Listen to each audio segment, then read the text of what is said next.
Okay, sat-sat na. Ano mo na? Yossi break. Wala akong pake, no? Wala akong pake. Explain ko kung ano yung kantang yun. Tsaka ano yun eh. Cool. Dali lang ha. Panoorin mo na to. La culpa que, la culpa que,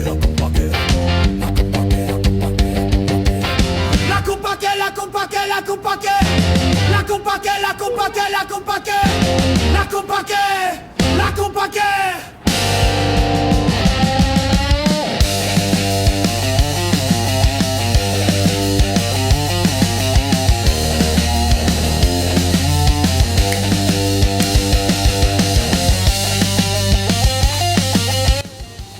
Ashtray ko, tray talaga, di ba? Maliit lang. Yung pula. Dumugo talaga yung daliri ko doon. Nagkakalyo ako ng ano, ng yung may pula. Kasi yung naka-standard tuning yata yun eh. So, ang tigas. Tapos takamine na ano na 12 strings. Tapos iniwan na nila ako sa studio, tinitake ko. And then yun, yung kanta nun na yun, yung plucking eh. Sa mga ano lang to sa mga nagtatanong noon pa, pula. Ito. Parang, hindi talaga ako marunong plucking eh. Yung mga tawag doon, intermittent, yung complicated, sophisticated, yan. Ito parang folk lang na kunyari, mangingisda yung nagsulat.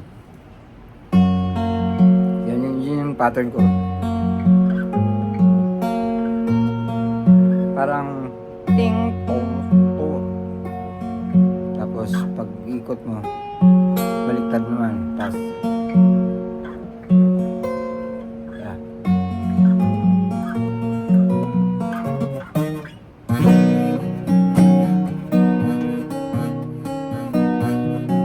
Tapos may sa vocals, pagkasabay ng kanta, may ano yung naiiwan na thumb picking technique. Na nagme-melody rin. Papansin mo ba? Araw ay pula. Bingala na kaya ang iyong makita.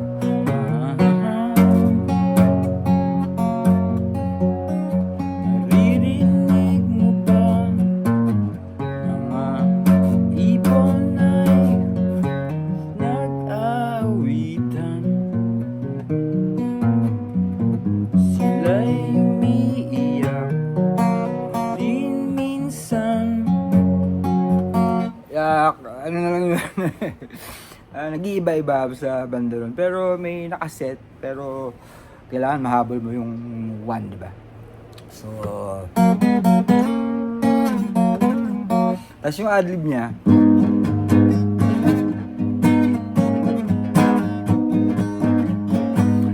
ang inspiration ko doon si yung style na gano'n, yung nag-chord na nagli-lead. Ay, hindi naman lead, pero gumagalaw-galaw habang rhythm pala. Habang kumakaskas. Yeah, A minor 9 yata yan. Ito.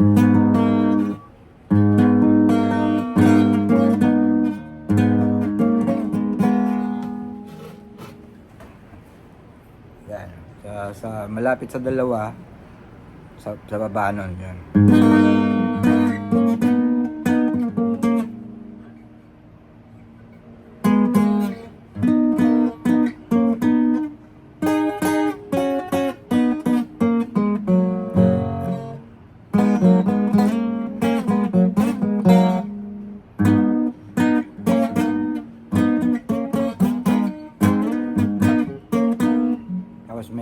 pag ganito kunyari.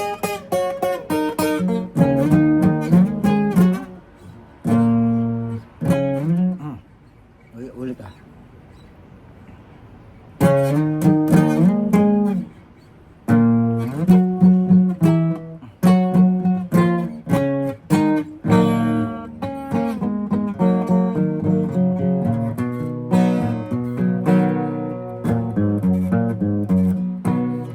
Bob Dylan by way of nag-live siya nun eh, yung live na nasa film na ano, ang tawag dito? Yung Thunder Review, yung mga naka-costume sila, yung meron siyang bandana, tapos yung gitara niya puti na Rolling ano, na Thunder offset, yung Review. Reverend ba yun? Reverend din parang aeroplano. Tapos gara Dahil ang pangalan niya, cool na Jetstream. tsura niya dun eh. So naglililid din siya dun. Nang lead na rhythm sa acoustic ah. Reverend Jetstream, ikat ko lang ha. Nag-reissue sila dati. Nakita ko sa nung nasa New York kami. Ako lang dahil mag-isa akong pumunta dun sa Manny's. May reissue sila eh. Ginamit nga yata ni Jack White eh. Tapos kaso puti eh. So pag suot ko parang malaki pala siya, malapad. So magmumukha akong banso. Mabuti sana akong itim. 'Di ba? Mabuti sana akong itim. So medyo ewan ko, hindi ko may paliwanag. Masyado siyang maliwanag kasi puti. Sana kung itim, sana binili ko na para pinturahan ko nila yung spray paint ko ng itim, no? No. Tapos may isa pa siyang footage na nakita ko noon, yung live ng All Along the Watchtower na trio lang sila, power trio. Ay hindi, may isa pang gitarista, yung yung gitarista yung isa may tali sa ulo na parang Japanese something. Kung di ako nagkakamali yun, na parang medyo punk yung dating nila. Pero siya naka-electric din, naka-strat yata siya na Hindi yung distorted na na tunugan yung lang, crunchy lang na pero lead. Tapos yung hindi mag-gets nung nung kung bakit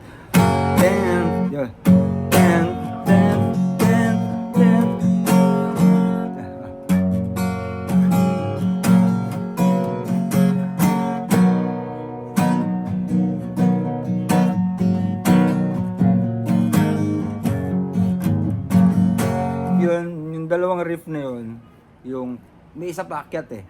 Kinuha ko yung paakyat sa Pink Floyd, yung kanta nila na chut chut chut chut chut chut chut. Hindi ko alam yung galaw dito, pero gano'n. Kung nakakaalam nun, chut chut chut chut chut chut chut. Tapos yung pababa again, yung paakyat, kinuha ko sa Pink Floyd, yung kantang yun. Yung pababa, kinuha ko kay Nick Drake, yung Pink Moon. Pink, pink, pink, pink, pink, pink moon. Yun. Tapos yung part na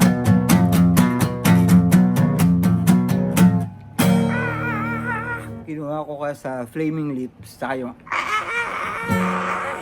kay Yoko Ono. Flaming Lips yung kanta nilang yung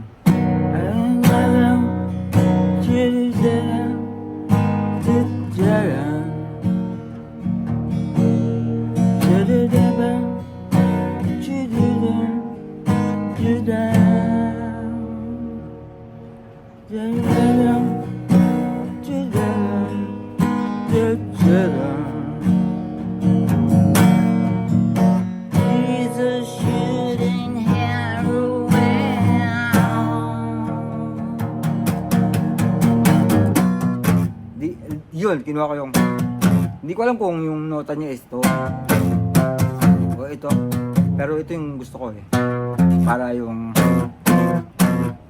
The flattered fifth of the Inquisition era.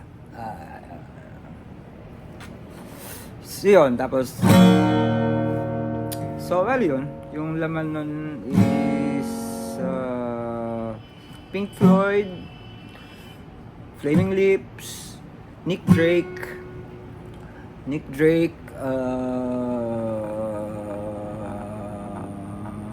Yoko Ono, tapos sa mga folk singer, folk guitarist ng Tulay.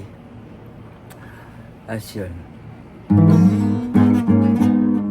Tapos yun, how you make original, I think, is ganun, mamulot ka sa mga ano mo, sa mga idol mo, tapos i-interpret mo kasi yun yung interpretasyon ko, yung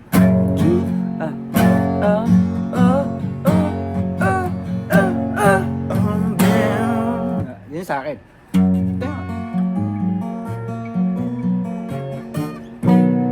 Yung pink, pink, pink, pink, pink, pink, pink moon. Yun naman yung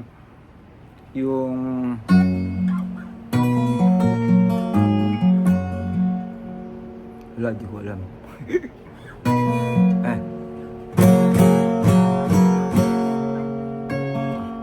Yung pababa ko, ito pala.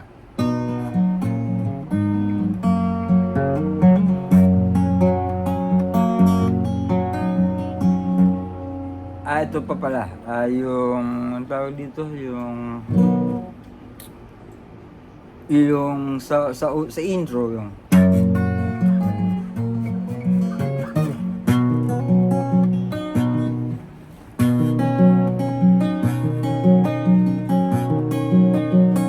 parang yung pinaka-advanced na trick ko na noon.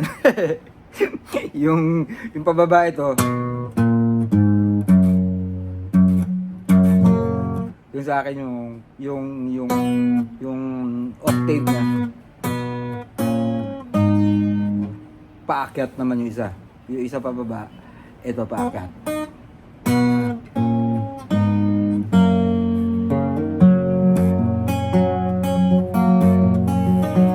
Tapos yung pangalawa, unison.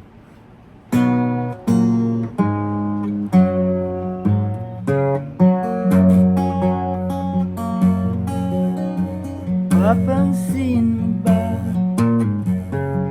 araw ay pula, lumingala na kaya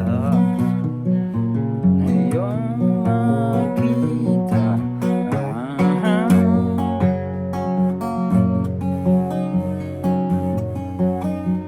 Naririnig mo ba, ibon ay aawitan, sila'y umiiyak, di minsan. Tapos nga, nung recording nga pala, yung may ano dito problematic na part, yung iba.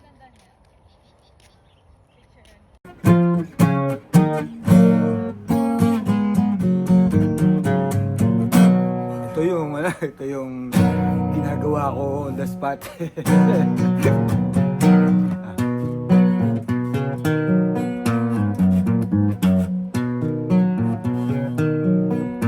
Ang next na na chord is G. Tapos hindi ko alam kasi yung C.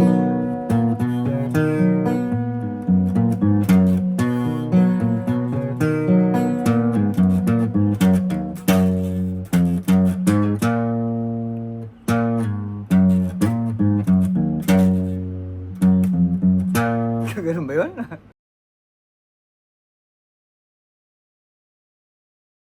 May imaginary ano ako dito. Dapat pala yung ginawa ko dito.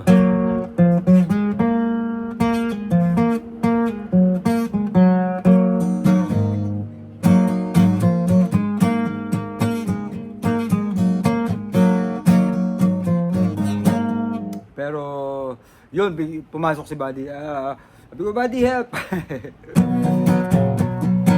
Tapos tinuro niya, ganito ka lang.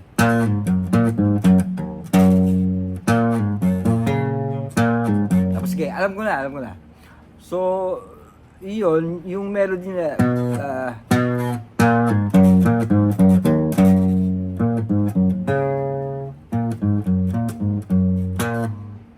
B flat yung sunod. So, meron ka magkakatabi na C, B flat. Diba?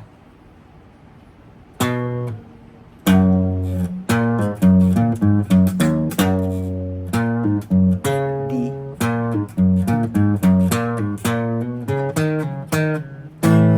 Yun, B flat. So, naging bluesy ka na ulit.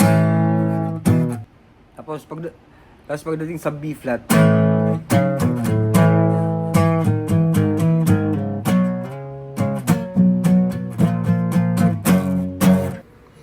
so recap lang pag magsusulat kayo ng kanta, magnakaw kayo ng mga riff, mga melodies sa mga idol nyo. Pero iliko-liko nyo ng konti, parang interpretasyon nyo. And then paghalu-haluin nyo. And then syempre yung sa writing, dapat alam mo kahit paano yung poetry, di ba? In my case, dahil old school ako, yung kami, may tinatawag na yung rock idiom. Alam mo yun? Siguro hindi. Pero may certain way of pagsulat ng kanta na angkop sa rock music eh. Pero once na alam mo na yun, kaya mo nang i-break yun. So yun number one is yung paghalu-haluin mo yung influences mo, and then sa writing mo is yung original mong experience na may aware ka sa rules ng poetry. Only then you can break the rules. Okay. Isa pa, wag mong sasabihin yung mga sources mo. Kagaya ng ginawa ko dito, wag mong gagayahin yan. Wag mong sabihin, galing ito sa sa Flaming Lips, galing kay Bob Dylan. Wag mong sasabihin yun. Unless may bayad. I mean, yun ang sinasabi nila dati. Never reveal your sources. So, ano yung kwento ng pula? Napansin nyo ba na Pink Floyd, Pink Flamingo, hindi, Pink Floyd, saka Pink Moon. Dahil pula yung title ng kanta. Pero bakit pula? Ang araw ay pula. Sabi ni Dong dati, di ba dilaw dapat? Ganon sasabihin ko pa naman sana na tungkol sa'yo yung kanta, wag na lang. So yung kantang yan, tungkol yan sa yung kantang to sa totoo lang. Galing sa, tungkol sa magsyota nung gerang Hapon. Nung Second World War II dito. So, yung lalaki, pinagsasaksak ng bayonet. Siyempre, wala na siya. Yung babae, ginawang comforter. Ginawang aliping sa loobin. Sorry. Yun ang... So, ultimately pa rin, bakit ang araw ay pula? Sabi nga ni Dong, dapat dilaw, di ba? Pare, flag nga ng Hapon di pula. Cool. Alright. Yan. So, sana may napulot kayo. Yung mga galaw-galaw ng gitara doon, di ko na turo pa yung pinky finger mo dito sa 3rd fret ng B string. Tapos, kasabay gumagalaw ng bass mo, yung stomp mo, yung bla bla bla bla bla. Hindi ako siguro magtuturo ng ganun. So, this is more like kumbaga yung, okay para, ito yung E string mo, tono mo yun sa'yo, Yun, so parang kung yun, pang grade 1, at least ito pang grade 2 na. Dapat alam mo na yung, kunyari, G, tapos meron kang A minor 9, tapos open lahat ng strings. Dapat alam mo na yun kung alin doon yung mga dalawang notang magkakamag-anak na pwede mong laruin throughout the neck of the woods.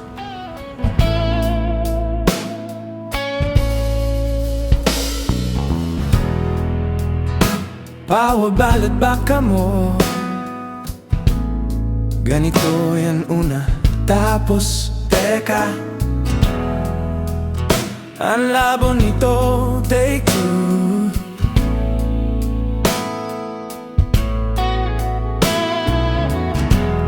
So naiwan na lahat, pero bago yun